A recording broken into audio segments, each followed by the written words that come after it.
Alright, so in this video, I'm going to be showing you a bit of like how to use your backlog and for your sprint backlog and your product backlog. And I'm using ClickUp, but you can also use Trello and Hack and Plan, because they're all of them have Kanban, which is the main tool we're using to display our work, to show our work. So in this example, in the product backlog, we had swords. And, well, we can't really do much with swords because it involves a lot of work. Like, say swords, I want this to be 5 swords. Well, we gotta break this down. There's animations, there's modeling, there's audio, there's programming. There's a lot of things that go into making these swords. So, you would go into review with it, and you can see over here, I already broke them down. And in each breakdown, I included a time and a score. This is something that you would decide with your team. So they would give you an estimate. Yeah, I think this will take me an hour. This might take me 3 hours. Okay, let's talk about the difficulty in relation to the other task. So what that means is, oh, these are easy. Maybe the swing ones are a little bit harder than the idle. So I would give them a score of 2 for the harder ones and a score of 1 for the others. Same thing goes for these other tasks. That's going to take me quite a while. Then I probably want to give them a 3, because it would be difficult. It's one thing to note that programming tasks can typically also be broken down more. Other than just sword system, it's probably not a great idea to just say something like sword system. That's way too broad.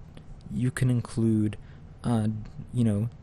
playing the animations, dealing damage, equipping, unequipping. There's different things. This system can be broken down a whole lot more.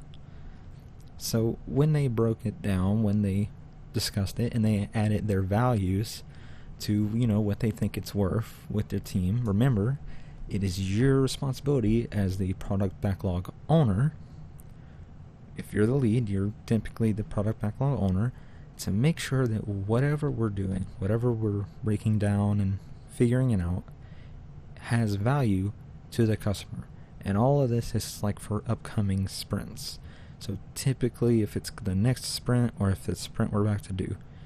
So in this instance, say this is your first sprint, you can be doing this in your sprint planning. It's a Sunday, we're doing sprint planning.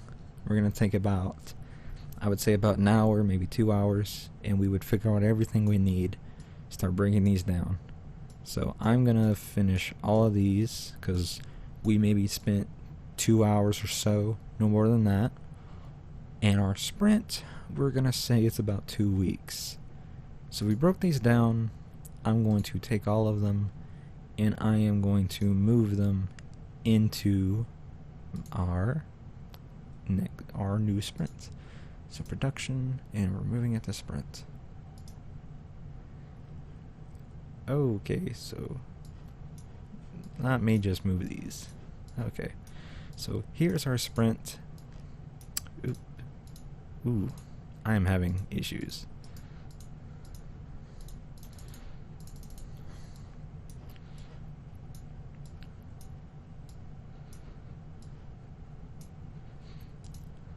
Alright, so here is our sprint, our first sprint of the week, and all our tasks that were in the backlog are now in our sprint backlog. And just note, all of this is your sprint backlog. This sprint for the first week, this is a sprint backlog. Now, we have all our tasks, we know what everyone has to do, and everyone should know the definition of done for this work, meaning what specifics are to be done, well, to be had, like with something like sword idle.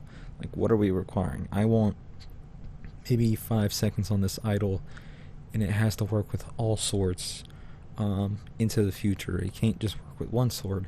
That would be your definition of done. So as soon as we're getting into the testing phase, and then they check it off, they go, okay, this is ready to be looked at, then the lead would look at this. He would make sure it follows that definition of done. Like, does it follow the rules you prescribe to it? And if it does, then it's completely finished. It is closed. So if they believe it is done, they are to put it in ready. And when you validate this definition of done, we put it in closed. So everything, it's also another thing. You should probably be wary of having too much going into the stack. Meaning, if you start seeing 10 things in progress, you should probably say, hold on, no more, we're not doing any more. You have 2 things in animation, I only want you working on 1 animation at a time. Drop this, finish this, get it into testing, then move on. So it's just make sure that work is getting done, work is moving along. That's how you view work. This is how you use Kanban. It is a pool system where everything is moving from stage to stage, but you need to add limits. Like, make sure that people aren't doing more work than they're putting out. So that's how you should be looking at this. Now, in one instance, let's say it's the following day, we're having a daily scrum, we're having a meeting, quick 15 minutes. Hey, I'm having an issue with the sword swinging, it's not quite coming out like I need. Well, why not? Well, it'd be nice if you have references for how to swing this sword. So you, as a lead, would quickly help them out in this, and you can quickly figure out these issues, or maybe something in programming is going wrong. You would quickly figure this out if you were having calls. So that is the whole point of like these daily scrums, is you're quickly figuring out some blockers and getting work moved along as best as possible. Now, time passes, it's been 2 weeks, and our work might look something a little like, let's see how it might look out. So we might go, let's say it looks a little something like this. Our sprint ended, and we're going to do a sprint review. So how you would look at this in the review is, this sprint has failed. This is a failed sprint because work was not finished. It's important to know whatever work you put into this sprint was based on what you can accomplish within the timeline, and if it added value. So whatever you put in here, you assumed with your team and agreed that it can be finished. Obviously, it was not able to be finished. So when we review this, we'll say, did these add any value? Did people want these swords? Or did they want a new boss instead? So that's how you determine in the sprint review, like, did this add value? Did this add to the experience? And we do this in 2 weeks. So instead of figuring this out 1 or 2 months later, and find out, they actually don't like this stuff that we put in, we probably should have focused more on bosses instead of adding all these swords, because it turns out the bosses were more fun than having multiple swords. You would have figured this out had you done this review in 2 weeks, getting it play tested. We also would have realized that it turns out our modeler can only take on so much work. He got it done, but it didn't quite get tested in time. Maybe he needed more time. Maybe he needed an extra week or a few days. So what you would do is you would find out in the retrospective, following up from that, like, what could we have done differently? Was it how we managed? Was it how we helped you? Did we overestimate? Now, when we go into the next sprint, these tasks would go into the next sprint, and it would be all over and open.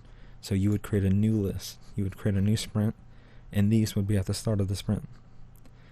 And what you would do is, based understanding how much they can get done using these values, using the time estimates, using the difficulty, the value, the score estimate, and you would go, okay, Well, boss, I can do two sorts.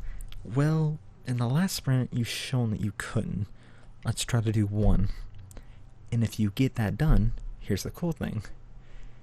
You you will always have the backlog. So say I had another weapon. Say, for example, like, let's say we wanted some armor. And he finished all his task. Well, we would review all of this.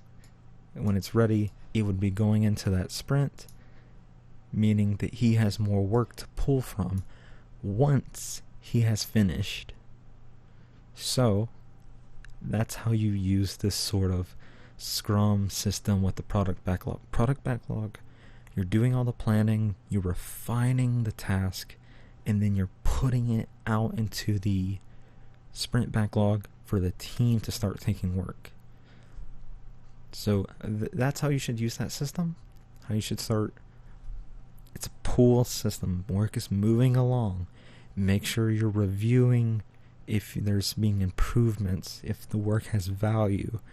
So when you go into the next sprint, you can course adjust, you can make adjustments, you can correct everything you might be over misjudging.